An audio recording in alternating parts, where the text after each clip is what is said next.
స్థానిక ప్రజలందరూ కూడా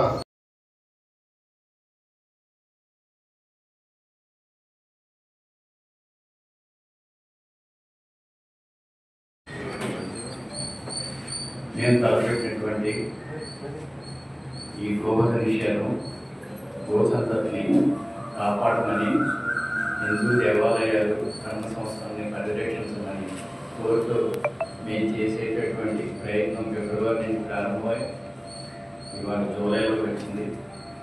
జూన్ 30ని మేము ఇంకా రిలే నిరాహార ప్రారంభించడం జరిగింది. మా యొక్క అభిప్రాయాలని ఆశయాల్ని పంచుకోవడానికి వచ్చినటువంటి పాత్రికేయ సోదరులు, ప్రింట్ మీడియా సోదరులకి ప్రప్రథమంగా మీ అందరికీ నమస్కారం చేస్తూ మిమ్మల్ని మనపూర్వకంగా ఒకటే కోరుతున్నాను.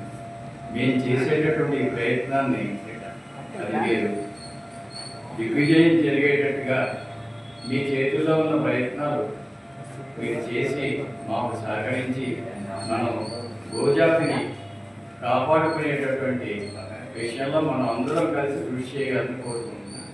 హిందూ దేవాలయాల్లోనూ ధర్మ సంస్థల్లోనూ అన్య మతాలని ఎవరైతే ప్రేమిస్తున్నారో వాళ్ళని ఈ దేవాలయాల్లోనూ ధర్మ సంస్థల్లోనూ ఉంచకుండా వాళ్ళని తీసి వేరే ప్రభుత్వ శాఖలు బదిలీ చేసి దాంట్లో ఉన్న ఎవరైతే ఈ సనాతన ధర్మం హిందూ ధర్మం మీద ఆసక్తి ఉన్నవారు ఉన్నారో వాళ్ళని దేవాలయాల్లోకి ధర్మ సంస్థల్లో కనుక పంపించినట్టయితే అక్కడ జరిగేటటువంటి నిత్య పూజా కార్యక్రమాలు, అక్కడ జరిగేటటువంటి కైంకర్యాలు అన్నీ కూడా యథావిధిగా చేయడానికి కొంత దోహదపడుతుంది అనేటటువంటి ఒక ఉద్దేశంతో ఆ చర్య తీసుకోమని కూడా కోరడం జరిగింది. రెండోది, చాలా మంది గోప్రేమికులు అక్రమంగా తరలిస్తున్నటువంటి గోవుల్ని వాటిని లారీల్లోంచి దింపి వాటికి దింపినప్పుడు వాటికి కార్డు అవి వెలకొట్టేసి వాటి కూరేసి పంపిస్తున్న సందర్భాలు ఉన్నాయి. పాపం అవి దింపేసి నడవలేక పక్కకు వెళ్తున్నాయి. వాటిని ఎక్కడ పెట్టాలి, వీటికి మేత ఎలా, కానీ ఈ గోవుల్ని ప్రేమించే వీటిని అడ్డుకుంటున్న వాళ్ళందరూ కూడా వాళ్ళ యొక్క అభిప్రాయం తెలియజేశాక నాకేం తోచిందంటే, ప్రభుత్వం అధీనంలో బంజరు భూములు ఉంటాయి కాబట్టి జిల్లాకి కనీసం ఒక 30 ఎకరం ఒక బంజరు భూమిని దానికి ఫెన్సింగ్ వేసి దాంట్లో ఈ గోవులను వదిలేస్తే దాంట్లోనే పచ్చగడ్డి ఉంటుంది కాబట్టి మీకు దాంట్లో పెంచడానికి దాని పరిరక్షణకి మీకు ఏంటంటే ప్రభుత్వం పనికి ఆహార పథకం కింద మీరు ఆహార పథకాన్ని పనికి చూపెడుతున్నారు కాబట్టి ఆ పనికి ఆహార పథకంలో ఒక 5గురినో 6గురినో దాంట్లో ఉంచి ఆ పరిరక్షణ చూస్తూ అక్కడ పచ్చగడ్డి పెంచేటటువంటి కార్యక్రమాన్ని చేయించమని. రెండోది, ప్రభుత్వ అధీనంలో ఉన్నటువంటి ప్రభుత్వ పశు వైద్యుల్ని దాన్ని పర్యవేక్షిస్తూ వాటి యొక్క ఆరోగ్యాన్ని పరిరక్షించేటట్టుగా చర్య తీసుకోమని వాళ్ళకి చిన్న సూచన చేయడం జరిగింది.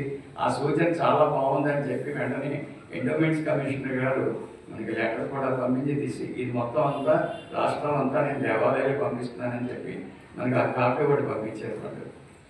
ఇది ఏంటంటే నేను లేకుండా శాంతియుతంగా మేము రిలే నిరాహార దీక్షలో నిరసన తెలియజేసుకున్నాము అని చెప్పి చెప్పడం జరిగింది.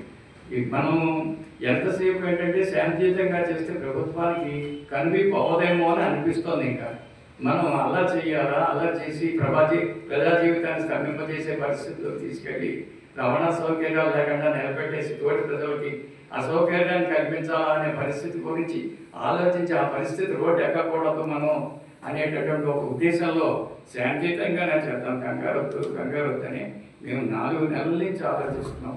మరి ప్రభుత్వం కనుక ఇప్పటికైనా దీని మీద తగిన చర్య తీసుకుని సరైనటువంటి సందేశం నాకు మాత్రం అధికారపూర్వకంగానైనా మాకు ప్రకటన రావాలి తప్ప ఏదో ఉత్తుగా మాకు నోటి మాటతో ప్రకటన వస్తే మాత్రం మేము యాక్సెప్ట్ చేసేది లేదు.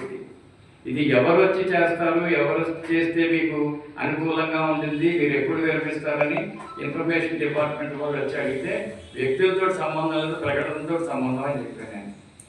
అంచేత దయించి ఇదే విషయాన్ని మీరందరూ కూడా దయించి దీన్ని మిగిలిన ప్రజానీకానికి యావత్ ప్రజానీకానికి తెలియజేస్తే, ఎందుకంటే గోవుని మరి ఇప్పుడు పాఠ్యాంశాల్లో లేవు, మేము చదువుకుంటున్నప్పుడు 2వ తరగతిలో ఆవు అని ఒక ప్రత్యేక పాఠం ఉండేది. ఆవు మీద ఆవు తల్లి వంటిది, ఆవు సాధు జంతువు అని మొదలెట్టి ఆవు సకల దేవీ దేవతల స్వరూపం, ఆవును పూజిస్తే అన్ని దేవీ దేవతలు పూజించినట్టే అనేటువంటి ఒక భావం చిన్నతనం నుంచి మనకు నేర్పారు మన పెద్దలు, మాస్టర్లు అందరూ. అదే భావంతో అందరం ఉన్నాం. అదే భావంతో మేము పూజించేటటువంటి ఈ ఆవుని ఇవాళ చూస్తే రోడ్డు మీద వెళ్ళే వాళ్ళు కూడా రోడ్డు మీద ఆవు కనపడితే ఒకసారి ఇలా ముట్టుకుని దండం పెట్టుకుని వెళ్తూ ఉంటారు. అలాంటి ఆవుని హింసిస్తే, కుక్కకి ఏదైనా యాక్సిడెంట్ జరిగితే కూడా బాధపడతాం, కుక్క కాలు ఏదో విరిగిపోయింది ఎవరో తనేసారు. అలాంటిది అంత దౌర్భాగ్యం ఏంటంటే కాళ్ళు విరగొట్టేసి కూరేసి ఒక్కొక్క లారీలో 100 ఆవులను కూడా తీసుకెళ్ళిపోతుంటే ఎక్కడ ప్రభుత్వం ఎక్కడ దీన్ని ఎందుకు అరగట్లేకపోతాను? ప్రభుత్వం చేతుల్లోనే ఉంది కదా ప్రతిదీ.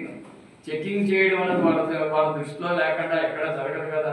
ఎందుకు నిర్లక్ష్యం చేస్తున్నారు? దేని గురించి నిర్లక్ష్యం చేస్తున్నారు అంటే కొంతమంది కేవలం ఆవు మాంసం తినేవాళ్ళు ఉండొచ్చు, కానీ ఇది ఒకటే ఆల్టర్నేటివ్ కాదు కదా. వాళ్ళు భోజనం చేయడానికి ఈ ఆవు మాంసమే తినాలని లేదు కదా. మాంసాహారం చేసేవాళ్ళు 1 రకాలుగా చేయొచ్చు. అటువంటి మాంసాహారం చేయడం కోసం వాళ్ళకేదో ప్రీతిని చెప్పి ఈ ఆవును చంపేసి, లేకపోతే దీని చర్మాలేమో మనకి ఎక్స్పోర్ట్ చేస్తే బాగా డబ్బు వస్తుందని ఆలోచించి ఇలా చేయడం ఎంత దౌర్భాగ్యం. ఇవాళ ఆవును చంపేస్తారు, చివరికి ఆవున్నది లేకుండా పోతుంది. అప్పుడు మనుషులను చంపేస్తారా? మేము మనుషుల మాంసమే తింటాం మేమంటే మనుషుల మాంసం తినడానికి కూడా అధికారం ఇచ్చేస్తారా వాళ్ళకి? అందుకని ఇవన్నీ కూడా ఒకసారి ఆలోచించమని కోరుతూ గోవుని జాతీయ జంతువుగా ప్రకటించాలనేటటువంటి ఒక డిమాండ్ కూడా దీంట్లో పెట్టడం జరిగింది. అంచేత జాతీయ జంతువు కనీసం నేషనల్ లెవెల్లో పెట్టలేకపోయినా ముందర రాష్ట్ర ప్రభుత్వం చేతిలో ఉన్న చేయగలిగింది. రాష్ట్ర ప్రభుత్వం అనౌన్స్ చేయొచ్చు, మా రాష్ట్రానికి జాతీయంగా మేము గోవుని అనౌన్స్ చేస్తున్నాం అని చెప్పి మన ఎంఎల్ఎంలో కోనకొమ్మాలకు పక్కని గోవుని ఆవుని మన ఎద్దుని కనుక పెట్టినట్టయితే తప్పకుండా దాని మీద వెంటనే చర్య తీసుకోవడానికి అవకాశాలు ఉంటాయి. కాబట్టి కఠిన చర్య తీసుకుంటామనేటటువంటి నిర్ణయం ప్రభుత్వం తీసుకుని మేము చేసేటటువంటి ఆందోళనకి మాకు ముగింపు పలికి శుభవాన్ని చెప్పేటటువంటి మాకు శుభసూచకంగా మాకు శుభవార్త తెలియజేసేటట్టుగా ప్రభుత్వం తగిన చర్య వెంటనే అట్లీస్ట్ 10వ తారీఖు లోపల కనుక చర్య తీసుకుంటే ఆమరణ నిరాహార వెళ్ళకుండా జరుగుతుంది. లేకపోతే ఏప్రిల్లో ఇచ్చాను. ఏప్రిల్లో ఇచ్చాక వాళ్ళు ఏం చేశారంటే మీరు మీ దగ్గర నుంచి వాయిస్ మెసేజ్ తీసుకోమన్నారండి అని చెప్పి కమిషనర్ మన మున్సిపల్ కమిషనర్ గారు ఆఫీస్ నుంచి వాళ్ళ సిబ్బంది వచ్చి వాయిస్ మెసేజ్ తీసుకున్నారు. మొత్తం అంతా రికార్డ్ చేసుకున్నారు.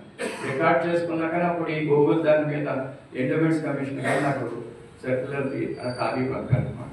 కానీ ఇప్పుడు నేను ఇచ్చింది ఏంటంటే 16వ తారీఖున ఇచ్చాను నేను.